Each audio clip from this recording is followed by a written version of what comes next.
승객 190여 명이 탄 아시아나 항공 여객기가 착륙 직전 2분 동안 문이 열리는 일이 벌어졌습니다. 비상구 옆에 앉아있던 30대 승객이 문을 연 건데 일부 승객들은 호흡 곤란을 호소하기도 했습니다.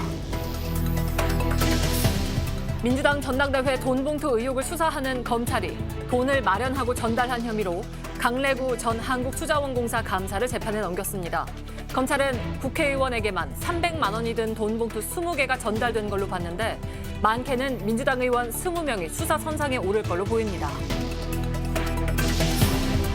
오늘 주식시장에서 국내 반도체 업종들이 동반 상승했습니다. 삼성전자가 7만 원, SK하이닉스도 10만 원을 넘어섰는데 반도체 경기가 바닥을 찍고 하반기부터 올라설 거란 기대가 나옵니다. 수소에너지로 달리는 친환경 모빌리티. 지속 가능한 미래로 현대 수소전기차 넥소. JTBC 뉴스룸을 시작합니다. 오늘 첫 소식은 비행기입니다. 오늘 오후 제주에서 대구로 가던 아시아나항공 여객기의 비상구가 착륙 직전 약 200m 상공에서 열렸습니다. 비상구 앞에 앉았던 한 남성이 연 겁니다. 다행히 비행기는 안전하게 착륙했지만 아찔한 상황이었고 비행기 안은 말 그대로 공포였습니다. 승객 몇 분은 호흡곤란으로 병원에 갔습니다. 먼저 윤두열 기자입니다. 자동차가 아닌 비행기 안 모습입니다. 문이 활짝 열렸습니다. 강풍기를 튼 것처럼 대찬 바람이 그대로 들어옵니다. 승객 194명을 태운 아시아나항공 여객기는 오전 11시 49분쯤 제주에서 대구로 출발했습니다. 1시간쯤 날아 210m 하늘 위, 막 착륙 준비를 하던 때였습니다. 문이 그냥 팍 열리는 소리도 들었거든요. 진공청소기로 빨아들이는 것처럼.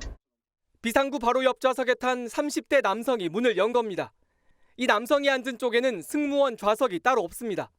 승무원은 반대편 끝에 앉아 있었고 미처 손을 쓰지 못했습니다. 더 위험한 상황도 벌어졌습니다. 그분이 내리려고 하셨나 봐요. 승무원이 도와주세요 해가지고 앉아있던 승객분들이 한 10분 정도 나가가지고 그분을 끌어당겼어요. 2분 정도 아찔한 상황이 이어지고 비행기는 대구공항에 착륙했습니다. 경찰은 이 남성을 항공법 위반 혐의로 붙잡아 조사하고 있습니다. 문이 열었어요.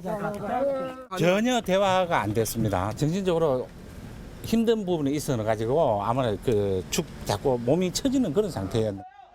술을 마신 것도 아닌데 몸을 제대로 가누지 못하는 상태입니다. 범행 동기에 대해서는 입을 열지 않고 있습니다. JTBC 윤두열입니다. 문이 열린 뒤 비행기가 땅에 착륙해 완전히 멈출 때까지 비행기 안은 말 그대로 공포였습니다.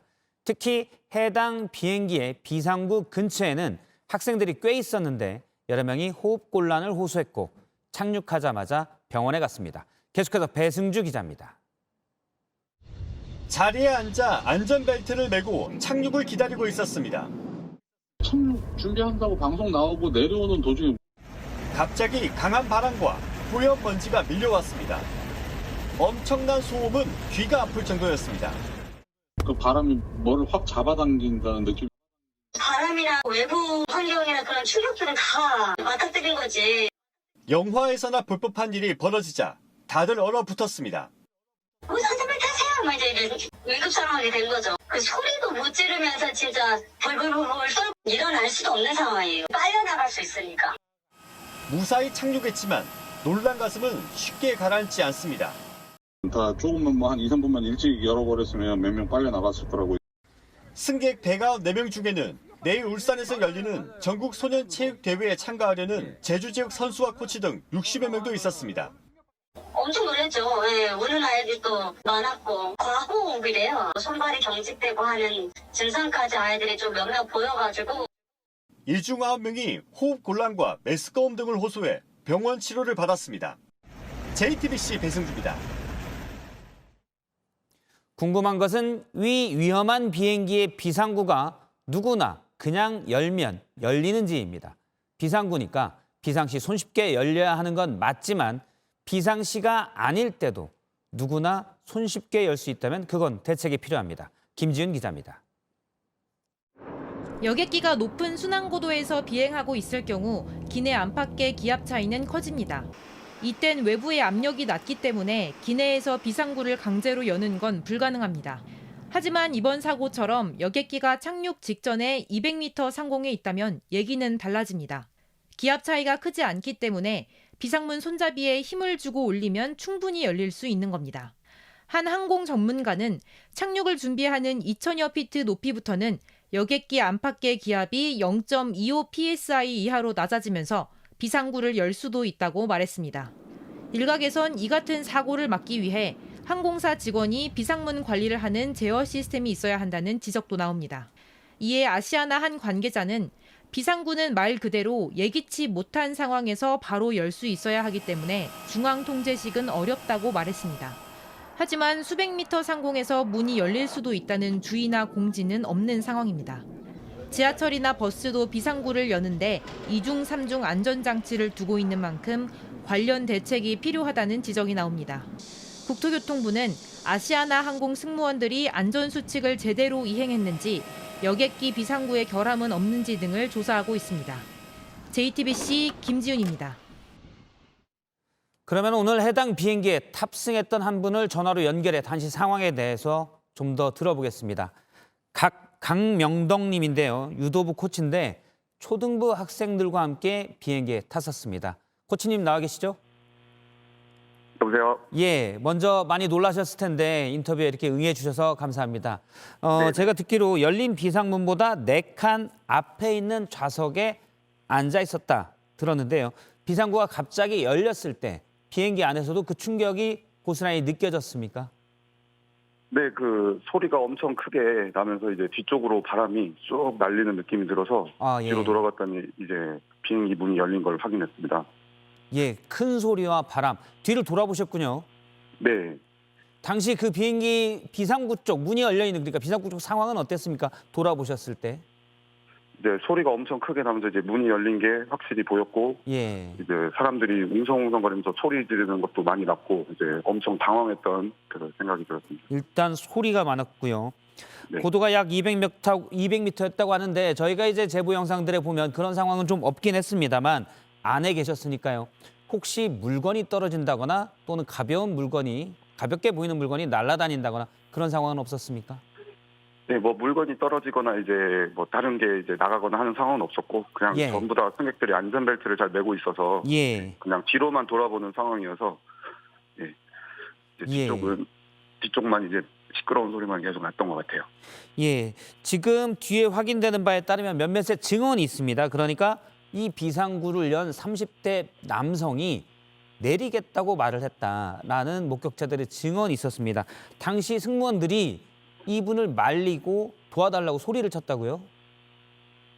네, 이제 그분이 저희도 뒤쪽에서 어떤 상황이 잘 이루어지는지 몰랐는데 예. 계속 나가려고 했다고 이제 그런 말을 들었고, 또 그분이 나가려는 거를 승무원께서 이제 잡으면서 이제 여러 사람들한테 이제 도와달라고 하는 위험한 상황까지 있었습니다. 그러면 지금 안전벨트를 맨 상태에 여러분이 앉아 계셨지만 승무원들이 도와달라고 했고, 왜냐하면 이분이 못 뛰어내리게. 네. 그 몇몇 남성들은 뒷좌석 비상구 쪽으로 가서 실제 이 사람을 좀 제압을 하는 그런 상황이 있었군요. 예, 진짜 많은 분들이 가서 예. 이제 떨어지려고 하는 분을 이제 잡으셔가지고 이제 안쪽으로 계속 데리고 오려고 하는 이제 엄청 위험한 분위기가 이제 되었어요. 비행기가 낮은 곳에서 수평을 유지했기 때문에 망정이지, 만약 수평이 아니라면 당시 이 승객을 제압하려는 사람들이 있었기 때문에 몇 분이 정말 위험할 수도 있는 상황이었군요. 안전벨트를 빼고 서 있는 분들도 있었겠네요. 네, 이제 벨트를 풀고 다 이제 앉아 있지 않고 이제 벨트를 풀면서 다 그쪽으로 이제 이동한 상황이었기 때문에 예. 어떻게 진짜 작은 실수로 인해서 이제 밖으로 나갈 수 있는 상황도 있었기에 예. 어려웠던 것 같습니다. 다행히 그런 사고는 없었지만 정말 위험한 상황이었던 것으로 보입니다. 코치님도 많이 놀라셨을 것 같습니다. 네, 저도 이제 처음에는 당황해서 이제 무슨 일인가 이제 좀 그랬는데 이제 조금 지나고 나니까 조금 그래도 비행기 문이 열렸다고 생각하니까 조금 많이 무서웠던 것 같은 느낌이 들었습니다. 알겠습니다. 그리고 비상구 근처에 육상부 학생들이 초중등부 육상부 학생들이 많이 있었다고 하는데 이 학생들 중 몇몇은 나중에 호흡곤란으로 병원까지 갔었습니다. 학생들 그때 착륙했었을 때 이 학생들 상황은 어땠습니까?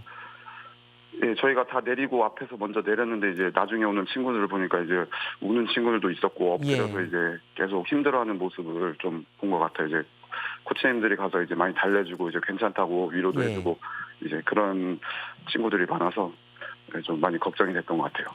알겠습니다. 많이 당황하셨을 텐데 강명덕 코치님이 이렇게 오늘 인터뷰에 응해 주셔서 고맙고요. 놀란 마음을 잘 추스리기 바랍니다. 오늘 고맙습니다. 네, 감사합니다. 네, 다음 소식입니다. 어젯밤 대법원 앞에서 일부 노동자들이 모여 한 행사를 열었습니다. 그런데 경찰이 강제 해산시켰습니다. 불법 집회로 변질될 우려가 있다는 이유였습니다. 정부가 집회에 대한 강경 대응 방침을 밝힌 후에 첫 실력 행사인데 먼저 윤정주 기자의 리포트를 보고 이어서 정부의 노조 강경 대응 방침이 어떤 과정을 통해 이루어졌는지도 짚어보겠습니다.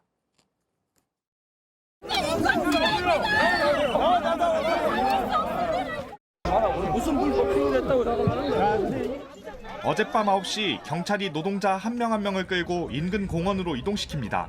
수년간 이어진 불법 파견 논란과 관련해 대법원의 빠른 판결을 촉구하는 문화제를 연 지 1시간 만입니다.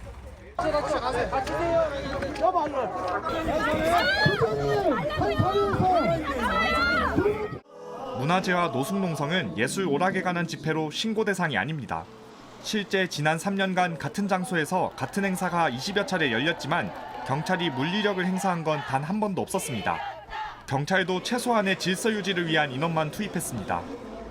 하지만 이날은 달랐습니다.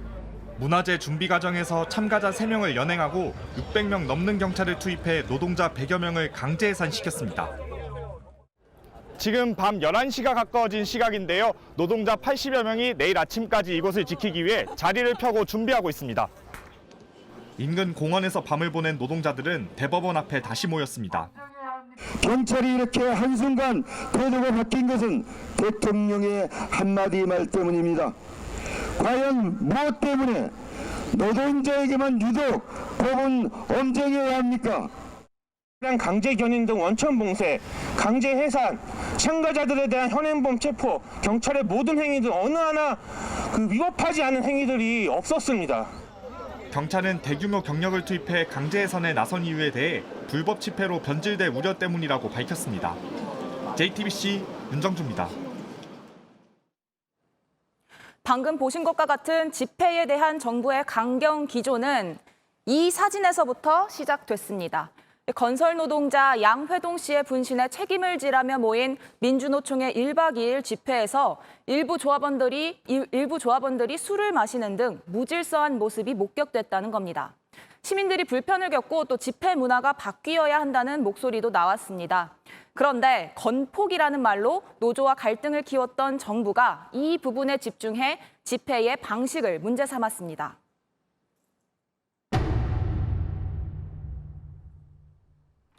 김기현 국민의힘 대표는 민노총이 도심을 무법천지로 만들었다며 근본적 대책을 취해야 한다고 SNS에 썼고 또 경찰도 바로 움직였습니다. 혐오감을 유발하는 야간 길거리 집단 노숙에 대해 규제 방안을 강구하겠습니다. 불씨를 더 키운 건 대통령의 말 한마디였습니다. 공공질서를 무너뜨린 민노총의 집회 행태는 국민들께서 용납하기 어려울 것입니다. 그 어떤 불법 행위도 이를 방치 외면하거나 용납하지 않을 것입니다. 대통령의 발언 직후 당정이 법을 개정하겠다며 모였는데 이 불법 전력이 있는 단체의 집회 시위를 허가하지 않고 또 심야 집회도 금지하겠다는 내용을 담았습니다. 경찰도 다시 행동에 나섰습니다. 윤 청장은 어제 금속노조 야간 문화제를 앞두고 면책까지 언급하며 강경 진압을 독려했고 결국 현장에선 노조원 3명이 체포됐습니다.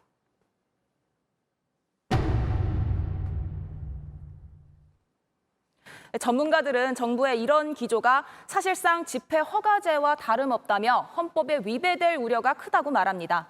앞서 헌법재판소는 2009년과 2014년 두 번이나 심해 집회 금지 규정이 집회 시위의 자유에 반하는 위헌이라고 결론 내렸습니다.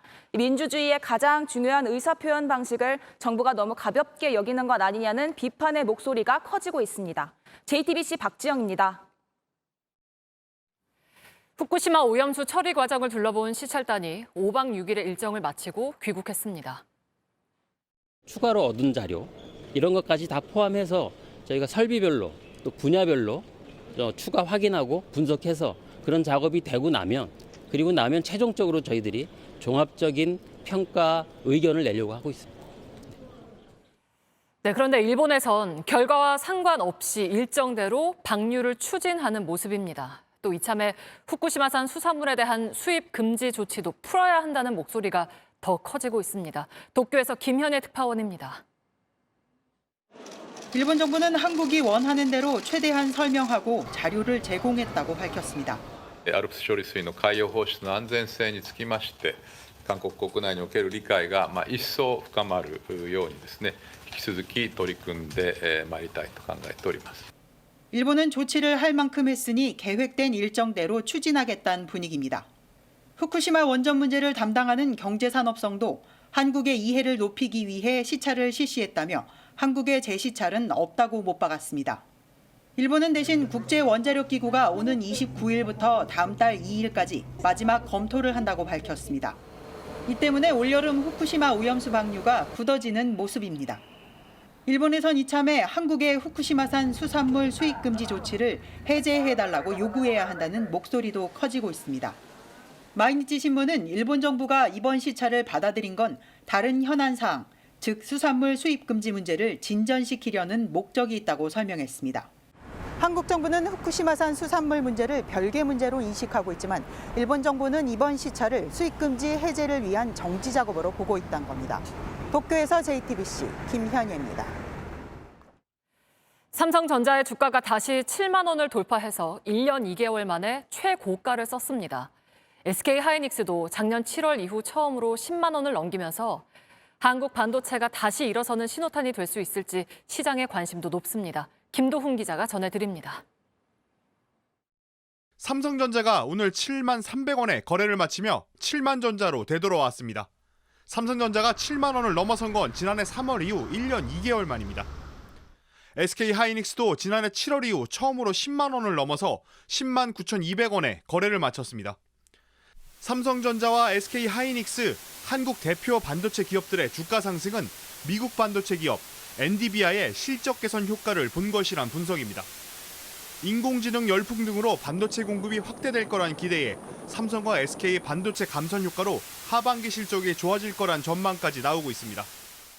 반도체 시장 조사에 따르면 올해 연간 글로벌 D램 수요는 1,054억 개로 공급량 1,043억 개보다 수요가 10억 개 넘게 많습니다. 국내 수출의 버팀목인 반도체가 많이 팔리면 하반기에는 우리 경기 회복이 더 빨라질 거란 기대도 있습니다. 하지만 전문가들은 반도체 부문 실적 회복만으로는 경기 회복을 기대하긴 어렵다고 말합니다. 금리 상승 요인이 완전히 제어되지는 않았고요. 물가 상승이 지속되고 있는 가운데 미국 경기에 충분한 회복이 이루어지지 않고 있는 상황이어서 하반기 경기 회복에 대한 확신을 낳는 데는 어려움이 있는 것으로 판단됩니다. 대중국 수출 회복과 미국의 금리 인하, 물가 안정이 해결되지 않는다면 반도체 시장 회복의 속도와 폭도 제한적일 수밖에 없습니다. JTBC 김도훈입니다. 누리호가 쏜 실용 위성은 지금 중국의 남서쪽 상공을 가로지르고 있습니다. 교신도 20차례 했고 상태도 좋다고 합니다.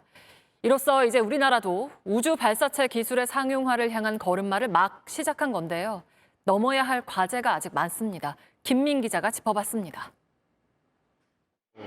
실용위성이 보낸 잘 있다는 신호가 확인되자 카이스트 연구진들이 환호합니다. 어제 누리호에서 분리된 차세대 소형위성 2호는 정상 작동하며 지구를 하루 15바퀴씩 돌고 있습니다. 이처럼 실용위성을 올릴 수 있다는 걸 증명한 누리호는 민간 기업의 주도하에 3차례 더 쏘아 신뢰도를 높일 예정입니다. 사실상 뉴스페이스 시대가 열린 건데 세계 로켓들과의 경쟁은 쉽지 않아 보입니다. 스페이스X는 올해 1분기 위성 발사 시장의 40%를 차지했습니다. 미 항공우주국 나사는 과거 이 스타트업에 많은 기술과 노하우를 전수해줬는데 덕분에 스페이스X는 발사 비용을 획기적으로 줄인 재사용 발사체를 만들어냈습니다. 펠컨 9의 1회 발사 단가는 900억 원 안팎으로 우리 누리호 비용을 단순하게 3,657억 원으로 잡아도 4배 넘게 차이납니다. 남들은 30년, 40년 위성을 발사해도 이 사업을 운영을 해야 되느냐 지금 고민하는 시기라고요. 일론 머스크가 저렇게 빠른 속도로 발전을 해가니까 가격 경쟁력이 없다는 거죠. 정부는 2032년까지 2조 원을 투입해 달에 갈 차세대 100톤급 엔진을 개발할 예정인데 재사용 계획은 없습니다. 엔진의 경제성을 다시 따져봐야 한다는 지적입니다. JTBC 김민입니다. 월요일까지 이어지는 5월의 두 번째 연휴에도 비가 올 거라는 예보입니다. 천둥, 번개와 함께 꽤 많은 양이 올 수도 있습니다. 자세한 날씨 박상욱 기자가 전해드립니다. 비는 내일 수도권 등 중부지방부터 시작합니다. 모레 일요일엔 전국 대부분 지역에서 내립니다. 중부지방은 연휴 마지막 날인 월요일까지, 남부지방은 화요일까지 이어집니다. 특히 일요일부터 내리는 비는 괌에 많은 피해를 줬던 2호 태풍 마와르 영향 때문입니다. 지금 필리핀으로 오고 있는데 남서쪽에 따뜻하고 습한 공기가 한반도로 밀려 들어오는 겁니다. 이 공기가 북쪽의 찬 공기와 부딪히며 비구름대를 만들고 전국 곳곳에 돌풍과 천둥, 번개를 동반한 강한 비를 부를 걸로 예상됩니다. 부처님 오신 날인 27일은 수도권 등 일부 중부지방을 중심으로 약한 비가 내리겠고 내륙에는 오후에 소나기가 내리는 곳이 있겠습니다. 일요일인 28일부터 전국에 많은 비가 내리겠고 연휴 기간 곳에 따라 시간당 20mm 안팎의 강한 비가 일부 지역에 쏟아질 수 있습니다. 기상청은 내일 지역별로 얼마나 비가 올지 정확한 전망을 내놓겠다고 밝혔습니다. JTBC 박상우입니다. 민주당 돈봉투 사건 수사 속보입니다. 검찰은 2021년 민주당 전당대회 때 송영길 후보 캠프에서 돈봉투 88개가 뿌려진 걸로 잠정 결론냈습니다. 이 중 국회의원들에게만 뿌려진 게 20개, 300만 원씩 들어있었습니다. 박병현 기자입니다.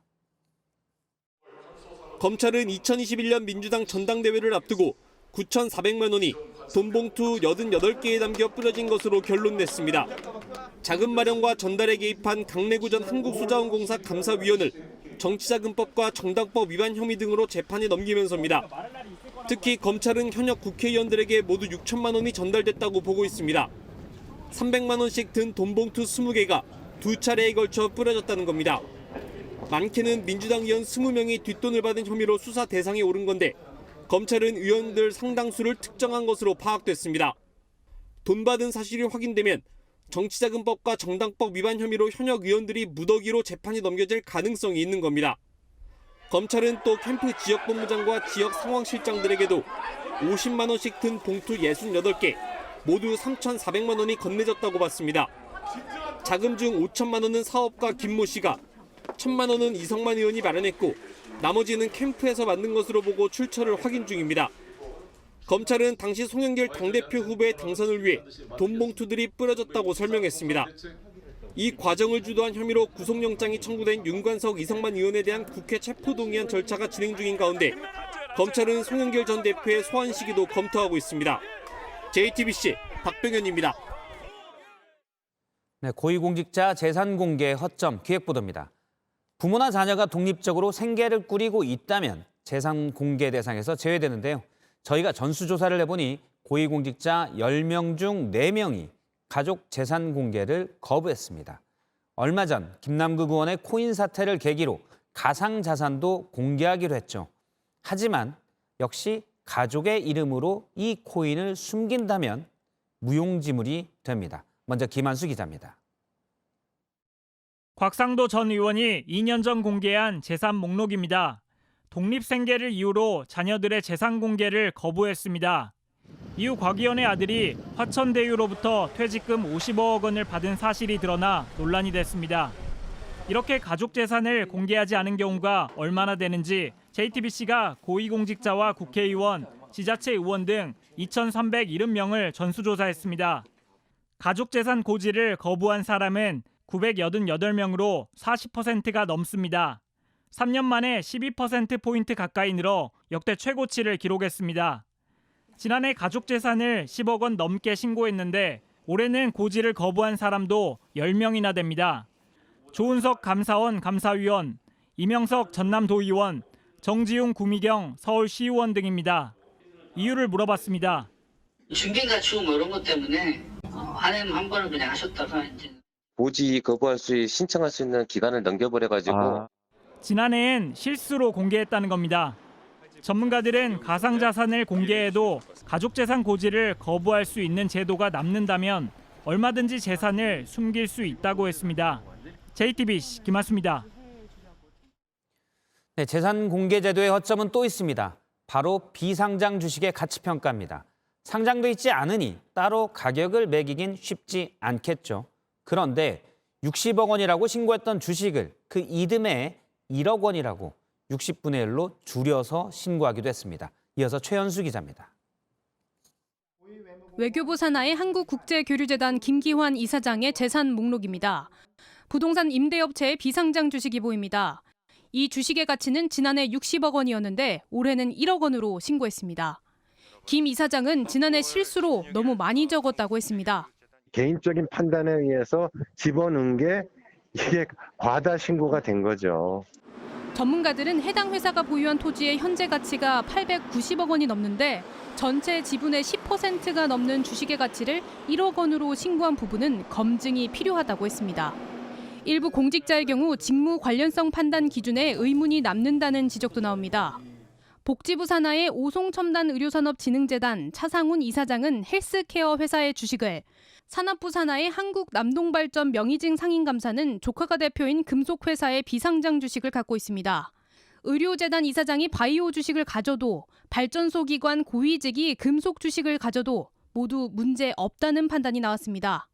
행안부 산하의 이북 5도위원회 양종광 평안북도지사는 가족 목재 회사의 30억 원대 비상장 주식을 갖고 있습니다. 그런데 이 기관은 남북경제협력 사업참여기회지원을 주요 업무 중 하나로 소개하고 있습니다. 이해 충돌 여지가 없는지 물었습니다. 희망사항으로 폭넓게 써놓은 건데 할 수가 없으시죠. 허점이 있는 것 아니냐는 지적이 나오지만 인사혁신처는 개인정보 보호 등을 이유로 재산 공개 검증 과정과 기준은 밝힐 수 없다는 입장입니다. JTBC 최현수입니다. 정부가 국고보조금을 지급받는 비영리 민간단체들의 보조금 사용 실태를 조사하고 있는데요. 지난 3년 동안 200억 원 넘는 돈이 용도와 다르게 쓰였습니다. 저희가 취재해보니 개인 해외여행, 개인 학원 운영 같은 곳에 쓰였습니다. 강희연 기자입니다. 국제문화교류 관련 활동을 하는 한 비영리 민간단체입니다. 지금 안 오셨고. 네, 여기 출근은 안 하신 거예요? 저 지금 바빠서요. 네. 해당 단체 임원 A씨는 국고보조금 약 1,400만 원을 개인 해외여행 등에 쓴 것으로 드러났습니다. 또 실제 만들지 않은 각종 트로피 및 기념품 제작비 1,900만 원과 현금 200만 원을 개인 계좌로 받기도 했습니다. 이렇게 적발된 액수는 약 3,500만 원에 달합니다. A씨는 증빙이 부족했던 지점이 있었지만 개인 여행은 아니라고 해명했습니다. 또 다른 민간단체 대표 B씨는 지난 2021년 지역 맞춤형 일자리 창출 사업을 하겠다며 국고보조금 약 2,800만 원을 받았습니다. 하지만 B씨는 해당 보조금 일부를 자신이 근무했던 학원의 물품 등을 사는 데 썼습니다. 실제 해당 단체는 입간판도 없이 학원과 같은 주소지를 쓰고 있어 사실상 유령단체란 지적을 받았습니다. 학원 관계자는 학원에서 관련 교육을 진행했고 보조금은 강사료 등으로 지급했다고 설명했습니다. 이처럼 이번 조사에서 드러난 국고보조금 부정지급 액수는 지난 3년간 200억 원 이상에 달합니다. 대통령실은 이르면 다음 주 조사 결과를 발표하고 제도 개선에 나설 계획인데 기재부 산하의 보조금 집행 검증단을 신설해 매년 약 5조 원 규모의 민간단체 보조금을 별도 관리할 계획인 것으로 파악됩니다. 정부 관계자는 부정비리가 있던 사업들에 대해 구조조정하고 예산 규모도 줄이게 될 거라고 설명했습니다. JTBC 강연입니다. 백신을 만드는 국내 한 바이오 기업이 기밀 자료를 해킹당했습니다. 그런데 저희 취재진이 확인해보니 당시 해킹된 자료에는 100억 원을 지원받는 백신 개발 과제를 비롯해 정부 국책 과제가 여럿 있었습니다. 기술 유출 우려가 큽니다. 이한주 기자가 취재했습니다. 첨단 백신 제조 기술을 보유한 바이오 업체입니다. 화이자와 모더나 백신의 단점을 개선한 mRNA 백신을 개발하고 있습니다. 정부 출연금만 100억 원이 들어가는 국책 과제입니다. 그런데 이 자료가 지난달 28일 유출됐습니다. 국제 랜섬웨어 조직은 1.4 테라바이트 분량의 파일을 빼돌렸다고 주장했습니다. 취재진이 공개된 자료를 분석해보니 실제 mRNA 백신 제조법뿐 아니라 정부 국책 과제가 상당수 포함됐습니다. 최소 200억 원의 정부 지원금이 들어간 결과물입니다. 업체 측은 내부 자료가 해킹된 것은 맞지만 임상 참가자 등 민감한 개인정보는 없다고 했습니다. 또 유출 자료 대부분 특허가 등록돼 실질적인 피해는 없을 거라고 설명했습니다. 하지만 전문가들은 특허와 별개로 원천 기술이 유출되는 것은 피할 수 없을 것으로 보고 있습니다. 백신 개발이나 원천 기술을 개발한 회사들은 더 극도로 보안 유지를 해야 되는데 허술하다 지적을 받을 수밖에 없는 것이고, 인도가 많이 베껴서 복제약을 많이 내잖아요. 그렇게 사용될 우려가 있죠. 경찰은 한국인터넷진흥원과 함께 구체적인 피해와 해킹 조직에 대한 수사를 벌이고 있습니다. JTBC 이한주입니다. 동거하던 여성의 신고로 경찰 조사를 받은 30대 남성이 해당 여성에게 흉기를 휘두르고 납치 도주한 끝에 경찰에 붙잡혔습니다. 피해자는 숨진 채 발견됐습니다. 송승환 기자입니다. 서울 금천구의 한 상가 지하 주차장에서 30대 남성 김모 씨가 차량 사이로 숨습니다. 잠시 뒤 한 여성이 주차장으로 들어오자 김 씨가 몸을 일으킵니다. 도망치는 여성을 붙잡고 넘어뜨린 뒤 흉기를 휘두릅니다. 그러더니 쓰러진 여성을 끌고 차에 태웁니다. 이상하게 여긴 사람들이 우물쭈물하는 사이 차가 건물을 빠져나갑니다. 김 씨는 약 8시간 뒤 경기도 파주에서 경찰에 붙잡혔습니다. 주차장 바닥에 묻은 핏자국을 이상하게 여긴 건물 관리소장이 경찰에 신고하면서입니다. 다친 사람인데 분명히 없어졌잖아요. 그러면 차로 싣고 가는 거잖아요. 그러면 무슨 사건이 나도 난 거다 싶어서 신고한 거예요. 김 씨가 경찰에 붙잡힐 당시 피해자는 이미 숨진 뒤였습니다. 그런데 김 씨는 피해자와 1년여간 동거해온 연인 사이로 범행 직전 피해자의 신고로 경찰 조사를 받았던 걸로 확인됐습니다. 김 씨가 길거리에서 때리고 비밀번호를 바꿔서 집에 못 들어오게 한다며 피해자가 폭행과 재물 손괴 혐의로 경찰에 신고했던 겁니다. 신고 시각은 새벽 5시 37분. 하지만 경찰은 피해자에게 눈에 띄는 외상이 없었다는 등의 이유로 임의동행 조사만 마치고 34분 만에 김 씨를 귀가시켰습니다. 피해자는 보호조치 명목으로 56분 뒤 귀가시켰습니다. 귀가 조치 10분 뒤 김 씨는 피해자를 기다렸다 흉기를 휘둘렀습니다. 경찰은 피해자가 추가 보호 조치를 모두 거부했다고 밝혔지만 안일한 대응이 김 씨의 살인으로 이어진 것은 아닌지 논란이 커질 것으로 보입니다. 경찰은 신고 등의 앙심을 품고 범행했을 가능성을 열어두고 김 씨를 조사 중입니다. JTBC 송승환입니다. 학원가에서 마약이 든 음료를 학생들에게 나눠줬던 사건의 주범이 그보다 앞서 다른 범죄들을 시도했던 것으로 JTBC 취재 결과 확인됐습니다. 아직 중국에서 도피 중인데요. 디도스 공격을 하거나 중국 폭력 조직인 흑사단을 사칭해서 돈을 뜯어내려 했던 걸로 파악됐습니다. 김지성 기자가 취재했습니다. 지난달 강남 학원가 마약 음료 사건의 주범 20대 이모 씨는 중국에서 범행을 지시했습니다. 여성 청소년 성매매 근절단이란 단체에서 유흥업소를 협박해 돈을 뜯어낸 혐의로 재판을 받던 중에 도피해서 벌인 일입니다. 그런데 JTBC 취재 결과 그보다 앞서 중국에서 다른 범죄들을 시도한 것으로 드러났습니다. 먼저 성매매 홍보 사이트를 디도스 공격으로 마비시킨 뒤 풀어주는 대가로 돈을 요구하려 했습니다. 디도스 프로그램 개발자까지 끌어들였던 걸로 파악됐습니다. 주식 리딩방 운영진도 협박했습니다. 중국 폭력 조직 흑사단인데 운영진 말을 믿다가 손실을 본 사람으로부터 대신 돈을 받아달란 의뢰를 받았다며 돈을 뜯어내려 한 겁니다. 검찰은 이 씨와 일한 국내 모집책을 조사하는 과정에서 관련 진술들을 확보했습니다. 중국에 있는 이 씨를 서둘러 체포하지 않으면 새로운 범죄를 저지를 가능성이 높습니다. 지난달 경찰청장이 중국의 수사 협조를 요청하는 친서를 보냈지만 아직 진전이 없는 것으로 알려졌습니다. JTBC 김지성입니다. 일본의 한 시골 마을에서 경찰관 2명을 포함해 모두 4명이 총과 흉기에 맞아 숨졌습니다. 경찰과의 밤샘 대치 끝에 붙잡힌 30대 용의자는 그 지역 시의회 의장의 아들이었습니다. 김민광 기자입니다. 방패를 든 경찰이 분주히 움직이고 사이렌 소리가 마을을 뒤덮었습니다. 어제 오후 4시 반쯤 일본 나가노 현의 한 시골 마을에서 60대 여성이 칼에 찔렸다는 신고를 받고 경찰이 출동했습니다. 범인은 출동한 경찰을 향해 총을 쐈고 결국 경찰관 2명이 목숨을 잃었습니다. 칼에 찔린 여성 외에 또 다른 고령의 여성 1명이 사건 현장 근처에서 숨진 채로 발견됐습니다. また当県警の警察官2名が殉職することとなり、警察本部長としては痛恨の極みです。 범인은 자신의 아버지 집으로 도망갔고 경찰과 12시간 동안 대치하다 오늘 새벽 잠시 집 밖에 나온 순간 붙잡혔습니다. 잡고 보니 범인의 아버지는 나가노시 의회 의장이었던 것으로 확인됐습니다. 일본에선 이례적인 총격 사건에 마을엔 통행 금지령과 휴교령이 내려졌습니다. 경찰이 살인 혐의로 체포영장을 신청하고 전방위 수사에 나선 가운데 현지 언론들은 묻지마 범죄에 무게를 싣고 있습니다. JTBC 김민관입니다. 코로나가 좀 풀리고 술자리가 다시 많아지면서 같이 늘고 있는 게 있습니다. 술 취한 사람들에 대한 민원인데요. 지하철에서 어떤 일들이 벌어지는지 이혜선 기자가 살펴봤습니다. 승강장에 선 남성은 담배를 피고 있습니다. 영무원이 말려보지만 듣지 않습니다. 피지 마세요, 아저씨. 담배 피지 마시라고요.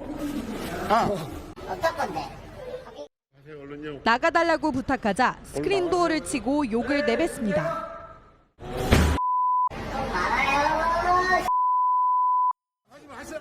다른 영무원이 다가오자 쓰러뜨립니다. 난동은 10분 넘게 계속됐습니다. 또 다른 지하철 승강장도 시끄럽습니다. 한 노인이 술에 취했습니다. 영무원 얼굴을 때리고 소리 지릅니다. 나라가 어떻게 어디 소리가를 모르고 야 니들이 그냥 공무원이야? 널 쓰레기야 말릴 수는 있어도 다른 제지 방법이 없는 영무원들은 쩔쩔맵니다. 몸을 못 가눠 에스컬레이터에서 넘어지고 근처 시민이 휘말려 다치기도 합니다. 취한 승객은 갈 길을 못 찾아 자판기 뒤에 자리를 잡았습니다. 곳곳에서 토하고 소리 지르고 방뇨까지 하는데 뒤처리는 직원들의 몫입니다. 사물, 소변도 보고 화장실에 막 똥도 그리고 여기 지나면서는 막 대변도 줄줄 흘리고 다니는 분들도 있고 그래서. 올해 1월부터 3월까지 서울 지하철에 접수된 취객 관련 문자 민원만 모두 2,000여 건입니다. 한 달 평균 800건이 넘습니다. 영무원을 향한 폭언 폭행은 지난 3년 동안 2배 넘게 늘었습니다. 술을 먹는 건 자유지만 앞가림은 스스로 해야 합니다. JTBC 이혜선입니다. 김포 골드라인의 혼잡을 줄이기 위한 대책들이 계속 나오고 있죠. 오늘은 개화에서 김포공항까지 버스 전용 차로가 개통됐습니다. 지하철보다 느려서 외면받던 버스가 조금은 빨라졌을지 신진 기자가 전해드립니다. 출근길 김포 시민들이 서울 가는 버스를 기다립니다. 전용 차로로 달리면 시간도 덜 걸릴까 기대가 큽니다. 저쪽에서 이렇게 돌아갈 때 한 5분 정도 막히더라고요. 그거 좀 해소되겠죠. 실제로 어떤지 타봤습니다. 승용차와 화물차가 버스 앞을 가로막습니다. 전용 차선이 점선으로 돼 있기 때문에 승용차 다 들어온다고요. 그래서 버스가 못 간다고요, 제 시간에. 새로 생긴 버스 전용 차로는 도로 중앙이 아닌 가로변에 설치됐습니다. 다른 차들이 나들목 지하차로를 드나들 때마다 버스는 속도를 줄이거나 가다 서다를 반복할 수밖에 없습니다. 갑자기 끼어드는 차가 있을까 봐 그것도 좀 신경도 많이 쓰이고. 네, 풍무역에서 이곳 김포공항역까지 버스로 20분 걸렸습니다. 한 달 전 같은 시간, 같은 경로로 탔을 때보다 3분 빨라졌습니다. 평소랑 큰 차이는 잘 못 느낀 것 같아요. 그래도 탈만하다는 평가가 나옵니다. 짜증도 안 나고 워낙 사람이 많으니까 덥고 한데 괜찮네요. 하지만 시간이 급한 시민들이 지하철로 향하며 오늘도 김포 골드라인은 혼잡했습니다. 장기적으로 김포와 서울을 잇는 도로교통 인프라를 확충해야 한다는 목소리가 나오는 이유입니다. JTBC 신진입니다. 우리 영화 가운데 지난해 유일하게 1,000만 관객을 넘겼던 범죄도시가 세 번째 이야기로 돌아옵니다. 한국 영화의 위기 속에서 관객들의 발길을 다시 돌릴 수 있을지 정수아 기자가 전해드립니다. 깡패들 반가워. 믿고 보는 마동석의 주먹은 역시나 강력합니다. 이번엔 한국과 일본 두 명의 악당에게 맞섭니다. 세 번째 이야기로 돌아온 영화 범죄도시입니다. 어디야? 사망자 혈액에서도 마약이 검출됐어요. 이번엔 우리 사회의 문제로 떠오른 마약 조직을 소탕합니다. 잘 나왔어요. 우리 영화가 1,000만 관객을 불러 모은 건 지난해 범죄도시2가 마지막이었습니다. 특히 최근 석 달간 우리 영화를 찾는 관객은 100만 명대에 머물고 있습니다. 티켓값이 오른 데다 넷플릭스 같은 OTT에도 볼거리가 충분히 많아 특별한 이유가 있어야 극장을 찾는 겁니다. 때문에 범죄도시3의 흥행에 관심이 쏠립니다. 극장에 사람이 좀 줄어들고 있다는 것은 굉장히 안타깝게 생각하고요. 범죄도시를 통해서 관객분들이 영화를 보는 현상이 좀 더 많이 일어났으면 좋겠습니다.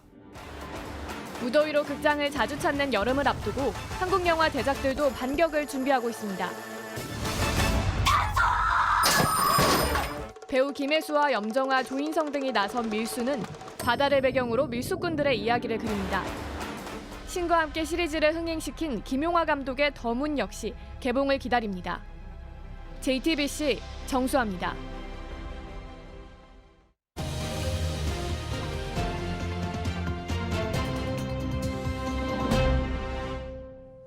며칠 전 국민의힘 김기현 대표가 민주당 이재명 대표에게 언제 밥이나 소주 한잔 하자고 했는데 이 대표가 거절했다고 했습니다. 오늘 이재명 대표가 한마디 했는데 잠시 들어보겠습니다. 쇼로 만나서 소주잔 기울이고 밥 먹는 게 뭐 그리 대수겠습니까? 밥 먹고 술 먹는 것도 좋은데 그거보다는 우리 국민들의 삶에 관한, 민생에 관한 정책 대화를 공개적으로 해봅시다. 국민의힘은 정책 대화 적극 환영한다며 TV 토론을 하자고 했습니다. 대표들이 만나는 건 일단 좋은 일입니다. 두 분이 TV 토론의 장이 필요하다면 언제든지 뉴스룸이 그 시간과 장소를 제공하겠습니다. 혹시 밥도 필요하다면 약간의 밥도 제공할 용의가 있습니다. 현재 여야의 대화는 꽉 막혀 있죠. 역대급입니다. 그러다 보니 어제 카메라에 잡힌 정의당 류호정 의원의 폰 화면, 이른바 식사 시그널이 화제가 됐습니다. 이재명 대표는 윤석열 대통령에게 만나자고 했지만 대답이 없고, 김기현 국민의힘 대표는 이재명 대표에게 밥 먹자고 했지만 일단 밥은 거절당했고, 또 대통령실은 당대표를 건너뛰고 원내대표에게 밥 먹자고 했다가 거절당했습니다. 그나마 원내대표끼리 밥은 좀 먹어서 유일한 식사 짝대기가 저기서 성립이 됐습니다. 물론 밥의 짝대기가 이렇게 보니까 조금 복잡하긴 합니다. 사실 밥 먹는 정치를 제일 강조한 건 대통령이었습니다. 몇 가지 조건이 있었죠. 일단 대통령이 되면, 출마 전에 했던 인터뷰 내용인데요. 대통령이 됐습니다. 제욕을 듬뿍한 야당 정치인, 세보진 않았지만 많을 겁니다. 청와대로 모셔, 청와대에서 용산으로 갔지만 용산에서 하면 됩니다. 용산에서 이렇게 먹으면 되는데, 대통령은 지난 1년 동안 사실 많은 식사를 했고 여당 정치인이 대부분이었습니다. 물론 검사 출신인 윤 대통령이 대장동 의혹 등으로 기소된 이재명 대표랑 마주 앉기 꺼렸을 수도 있습니다. 이에 대해선 물론 여러 의견들이 있을 수 있지만 오늘 윤여준 전 장관의 의견은 참고할 만합니다. 물론 기소됐지만 범죄는 혐의 단계이고 제1야당의 대표니까 일단은 공식적으로 그 위치를 존중했어야 한다. 다시 보겠습니다. 온두라스와 2대2로 비긴 우리 20세 이하 축구대표팀. 다음 상대는 2승을 먼저 따낸 감비아입니다. 우린 현재 1승 1무 조 2위로 감비아에 이기거나 비겨도 16강에 오를 수 있습니다. 만약 지고 조 3위로 떨어지더라도 16강에 오를 가능성은 여전히 남아 있습니다. 기상센터입니다. 부처님 오신 날인 내일은 전국이 흐리고 수도권과 강원도에서 비가 오겠습니다. 양은 5에서 20mm 가량이고요. 일요일엔 전국으로 비가 확대되겠습니다. 자, 일요일 내리는 비 양도 한번 보겠습니다. 수도권과 강원 영서 북부 쪽에는 20에서 60mm, 그 밖에 중부지방 5에서 40, 또 남부지방과 제주도는 5에서 20mm의 비가 일요일 내리겠습니다. 내일 아침 기온 보시면 서울과 대구 18도 등으로 오늘보다 2, 3도 높겠습니다. 또 낮 기온은 서울이 23도 등 중부지방은 비가 오면서 오늘보다 3, 4도 낮겠지만 남부지방은 전주 27도 등으로 오늘보다 조금 높겠습니다. 이번 연휴 기간 비 소식이 잦은데요. 특히 일요일과 월요일 사이엔 전국에서 비가 오면서 천둥, 번개가 치고 돌풍이 부는 곳도 있겠습니다. 또 화요일 같은 경우는 이 남부지방 중심으로 비가 이어지겠습니다. 한편 현재 2호 태풍 마와르는 초강력 등급으로 발달한 상태로 이 괌 서쪽 해상에서 서진하고 있는 모습인데요. 다음 주 화요일과 수요일 사이에 일본 쪽으로 방향을 틀 것으로 보입니다. 올라올수록 해수면 온도가 낮아지기 때문에 점점 힘을 잃겠지만 엄청난 양의 수증기를 몰고 오기 때문에 다음 주에 남해안과 제주도를 중심으로 많은 비가 내릴 수 있어서 주의를 하셔야겠습니다. 요즘 낮 기온이 크게 오르면서 에어컨 사용이 늘고 있는데요. 오랜만에 에어컨을 틀게 되면 꿉꿉한 냄새가 날 수 있습니다. 냄새가 나는 이유는 에어컨 내부에 남은 습기 때문인데요. 심하면 곰팡이 등이 번식하기도 합니다. 자동 건조 기능을 활용하거나 에어컨 끄기 전에 이 송풍 모드를 활용하는 것도 좋은데요. 그래도 계속해서 냄새가 난다면 필터 청소가 중요합니다. 자, 진공청소기로 큰 먼지를 제거한 뒤 물로 세척을 하면 되는데 중성 세제를 물에 풀어서 담근 뒤 헹구면 됩니다. 그런데 에어컨 냄새가 심하다면 필터를 식초를 푼 물에다가 담가서 세척해 주는 게 좀 더 효과가 있습니다. 이후에는 그늘에 잘 말려주면 되겠습니다. 지금까지 기상센터였습니다. 내 안의 에너지가 필요한 순간 에너지를 켜다. 글루타치 온. 다시 나를 힘차게. 이제 마시는 글루타치온. 힘찬 닥터스 리. KG는 뒤집어본다. 바꿔본다. 다른 쪽을 본다. 그것이 우리가 멈추지 않고 도전할 수 있는 이유다. KG. 네, 금요일 뉴스룸은 여기까지입니다. 시청해주신 여러분 고맙습니다.